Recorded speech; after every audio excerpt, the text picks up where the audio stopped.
ചിറയൻകീഴ് ശാർക്കര ദേവീ ക്ഷേത്രത്തിലെ കാളിയൂട്ട് ചടങ്ങുകൾക്ക് ഭക്തി നിർഭരമായ സമാപനം വെള്ളിയാഴ്ച നടന്ന കാളീദാരിക നാടകത്തിലെ നിലത്തിൽ പോരോടെയാണ് 9 നാൾ നീണ്ട അനുഷ്ഠാനങ്ങൾക്ക് പരിസമാപ്തിയായത്. നൂറ്റാണ്ടുകളായി തുടർന്നു വരുന്ന ശാർക്കര കാളിയൂട്ട് നാടകത്തിന്റെ അവസാന ദിവസത്തെ ദേവീദാരിക പോരാട്ടം കാണാൻ ആയിരക്കണക്കിന് ഭക്തജനങ്ങളാണ് ക്ഷേത്രപ്പറമ്പിലേക്ക് ഒഴുകിയെത്തിയത്. വായ്ക്കുരവയും വെറ്റിലയും എറിഞ്ഞ് ദേവീപ്രീതിക്കായി നൂറുകണക്കിന് ഭക്തർ തൊഴുകൈയോടെ നിലയുറപ്പിച്ചു.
ശാർക്കര ക്ഷേത്രത്തിലെ വിശാലമായ മണൽപ്പരപ്പാണ് കാളിയൂട്ട് നാടകവേദി. പഴമയും പ്രാചീനതയും ഒട്ടും ചോരാതെയുള്ള ആചാരങ്ങളാണ് കാളിയൂട്ടിനായി ഇപ്പോഴും നടന്നു വരുന്നത്.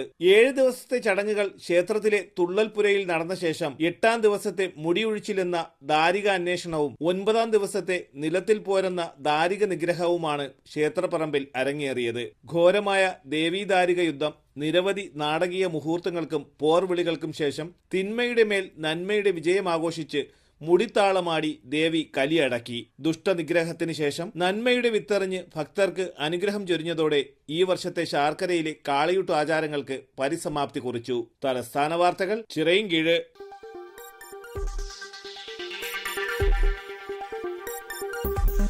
ഈ വാർത്തകൾ നിങ്ങൾക്കായി അവതരിപ്പിച്ചത് ആലങ്കോട് റേബിനിൽ നിന്നും പർച്ചേസ് ചെയ്യുമ്പോൾ ഹോൾസെയിൽ വിലയ്ക്കൊപ്പം ഏറ്റവും കുറഞ്ഞ പണിക്കൂലിയും കൂടാതെ കൈനിറയെ സമ്മാനങ്ങളും. നിങ്ങളുടെ സ്വപ്ന ഭവനങ്ങൾക്ക് ചാരുത പകരാൻ അന്താരാഷ്ട്ര നിലവാരത്തിലുള്ള LED ലൈറ്റുകളുടെയും ബ്രാൻഡഡ് ഇലക്ട്രിക്കൽ, പ്ലംബിംഗ്, സാനിറ്ററി ഫിറ്റിംഗ്സുകളുടെയും വമ്പൻ ശ്രേണി ഒരുക്കി CS ഏജൻസീസ് ആൻഡ് ഇലക്ട്രിക്കൽസ്.